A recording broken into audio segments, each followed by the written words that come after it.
अगर ये वीडियो तुम्हारे अंदर आग न लगा दे तो इस वीडियो को यही छोड़ देना। एक बंदा 21 साल की उम्र में बिजनेस में फ्लॉप हुआ, 22 साल की उम्र में इलेक्शन हारा और 24 साल की उम्र में फिर से बिजनेस में बुरी तरह से फ्लॉप हुआ। 26 साल की उम्र में पत्नी की डेथ हो गई। 27 साल की उम्र में वो अपनी मानसिक संतुलन खो बैठा। 34 साल की उम्र में कांग्रेस से चुनाव हारा।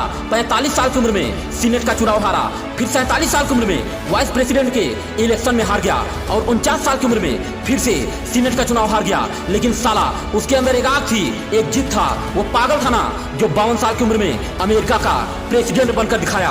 उस बंदे का नाम है अब्राहम लिंकन, जिसने पूरी दुनिया को गलत साबित कर दिया और बताया कि तुम भले ही बदकिस्मत क्यों ना हो, लेकिन अगर तुम्हारे अंदर कुछ करने की आग लगी हो, जिद हो, तो तुम्हें सफल होने से दुनिया की कोई ताकत नहीं रोक सकती। तुम हर चीज कर सकते हो, बस जिद पाल कर। पता है हम लोग जल्दी क्यों हार मान लेते हैं? क्योंकि हम लोग जरूरत से ज्यादा और वक्त से पहले भीख मांगना शुरू कर देते हैं, हार मान लेते हैं।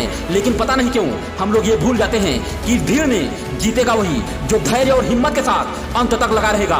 वरना साइंस स्टैंड से ग्रेजुएशन करने के बाद भी पार्ट टाइम वॉचमैन की जॉब करने वाला वो बंदा जिसने सक्सेसफुल होने की ही नहीं बल्कि स्ट्रगल करते रहने की कसम खाई थी। पता है क्यों? क्योंकि उसके अंदर एक कीड़ा था, वो भी एक्टिंग का कीड़ा। छोटे मोटे स्टेज शो करने वाले इसी बंदे को सलमान खान के किक मूवी में काम करने का ऑफर मिला, तो इस बंदे को विलन का रोल मिलने के बावजूद भी खुद को स्टार बना दिया।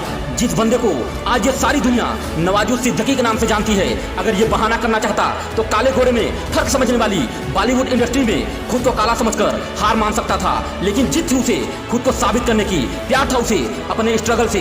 वरना यहाँ लोग तो सीधे अमीर बनने के ही सपने देखते हैं। निरंतर स्ट्रगल करने के बारे में हम लोग सोचते ही कहाँ हैं? हम ही लोगों में से कुछ लोग जिद्दी और पागल होते हैं जो अपने ख्वाबों के लिए सारे मौज मस्ती नींद चैन सब कुर्बान कर देते हैं। शायद इसीलिए एक नॉवेल लिखने वाली लड़की जिसकी माँ उसके बड़े होते ही इस दुनिया से अलविदा कह गई। इतना ही नहीं, एक दिन उसके पति ने 4 बजे भोर में ही 1 महीने के छोटी बच्ची के साथ उसे घर से भगा दिया। लेकिन उस लड़की के अंदर एक आग थी, एक जिद थी अपनी जिंदगी में कुछ कर दिखाने की।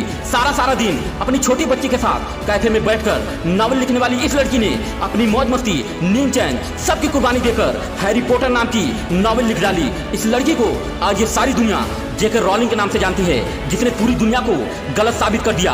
पता है गलती हौसला गिराने वालों की नहीं होती है, गलती हमारी सोच की होती है।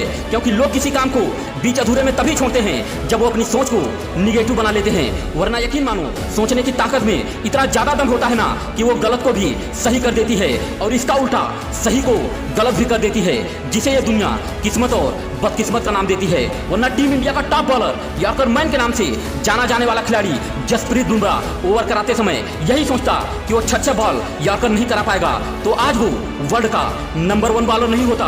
अगर उसके बॉल पर एक छक्का भी लग जाए तो उसके चेहरे पर स्माइल रहती है जो उसकी पॉजिटिव सोच को दिखाता है। तुम भी अपनी सोच को बड़ी करो ना यार। अगर सोच बड़ी कर लिया तो आधी सफलता तो तुझे उसी वक्त मिल जाएगी।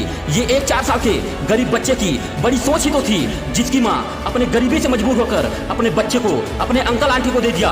उस बच्चे का वो बचपन जिसमें बच्चे बिना किसी डर बिना किसी चिंता खेलते कूदते मौज मस्ती करते हैं। अपना बचपन खो देने वाले उसी बंदे ने अपनी ग्रेजुएशन को भी सेकेंड ईयर में ही छोड़कर अपने जिंदगी में कुछ बड़ा करने की सोच बना ली। आज वही लड़का लैरी एलिसन के नाम से जाना जाता है जो ओरेकल कंपनी का मालिक है। चाणक्य एक बात कहते थे कि जिस बंदे के कंधे पर कम उम्र में ही जिम्मेदारी का बोझ आ जाता है वो उतनी ही जल्दी समझदार भी हो जाता है। दोस्तों, जब भी तुम्हारी हिम्मत टूटने लगे, आलस आने लगे या तुम्हारे मन में निगेटिविटी आने लगे तो एक बात याद रखना कि जिस समय तुम आलस कर रहे हो, अपनी मजबूरियों को कोस रहे हो, अपने कंफर्ट जोन को छोड़ नहीं पा रहे हो, उसी समय किसी कोने में एक बंदा अपनी इन सारी निगेटिविटी को इग्नोर करके मेहनत पर लग गया होगा और वही बंदा आगे चलकर इतिहास रचेगा। तो तुम किसका इंतजार कर रहे हो यार? आज से तुम भी सब कुछ छोड़ो और दिलो जान से लग जाओ अपने मिशन पर और तुम भी इतिहास रचकर दिखा दो इस दुनिया को कि तुम भी किसी से कम नहीं हो। दोस्तों, जाते जाते वीडियो के अंत में बस इतना ही कहना चाहूंगा कि उम्र कभी थका नहीं सकती, ठोकरें कभी गिरा नहीं सकती। अगर जिद हो तुम्हारे अंदर जीतने की तो हार भी तुम्हें कभी हरा नहीं सकती। रखा जब पैर जवानी में तो डूबा मशक्कत के पानी में। मेरा नाम पढ़ोगे तुम एक दिन कामयाबी की कहानी में। दोस्तों, अगर वीडियो अच्छा लगा हो तो आप चैनल को फॉलो भी कर सकते हैं और वीडियो को अंत तक देखने के लिए आपका तहे दिल से बहुत बहुत धन्यवाद।